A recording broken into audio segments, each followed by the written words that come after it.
Hello, my name is Vikram, and this is the final milestone for the marble music machine.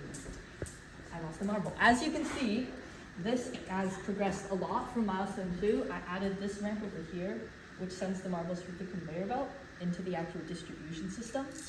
And then I also added this conveyor belt, which I will show you later.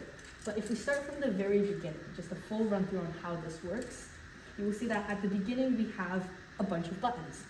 And the S button is start, but all of these buttons correspond to an individual note on the xylophone.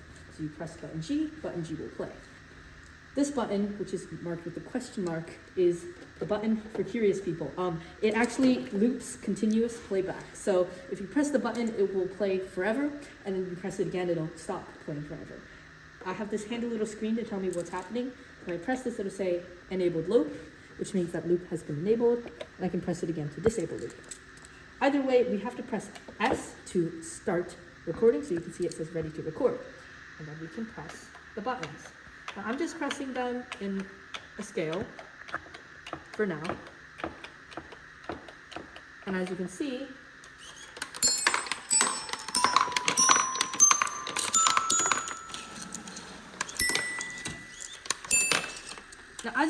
it didn't go perfectly. And a lot of this has to do with the optimization. And all of these need to be exactly even, and that is something that I will work on way more if I have more time. Also, the marble sometimes gets stuck in these passageways, so I will definitely also be working on that.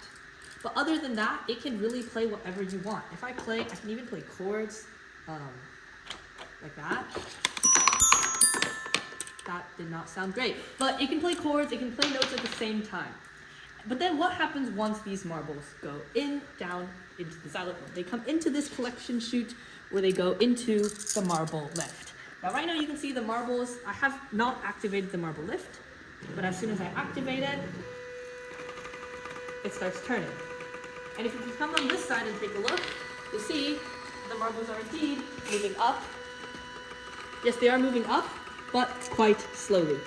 I'm going to pause this for now and just let's pretend that marbles were dumped at the top.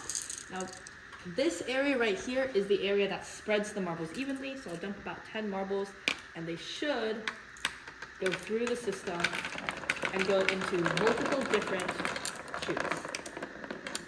Once again, optimization problem. These sometimes do get stuck. And as you can see, they all end up going into different holes, and all of the distribution is actually managed. A lot of challenges with this. First of all, the conveyor belt was quite tricky. We started with a normal stepper motor on this side, and then we found a Nemo 17 over here, which is a much more powerful stepper motor, which allowed this to go much faster and actually carry the weight of the marbles. Another challenging bit, especially, was this right here. The front pane of acrylic kept on breaking off, and hot gluing to acrylic is also messy. I had to redo this pane because the hot glue just got messy and then you couldn't really see through the acrylic anymore. Another challenge was with these. This is probably one of the many iterations of this. This has to be perfect such that the servo doesn't have to move more than 180 degrees to dispense the marble, but it also should dispense the marble quickly. And this had problems where when it tried to dispense the marble, it would break. And that was very challenging. It took a while to figure out. It was a very simple mistake. There was just a gap underneath that had to be filled in. But that was another challenge. Soldering all of these servos here and connecting all the wires was also a challenge because when one of the servos didn't work, it was hard to figure out exactly which servo was the one that was broken. But I think other than that, things turned out really well. And it works very well. A couple of things might need to be tweaked here and there, but otherwise it does beat my end goal, which is very nice.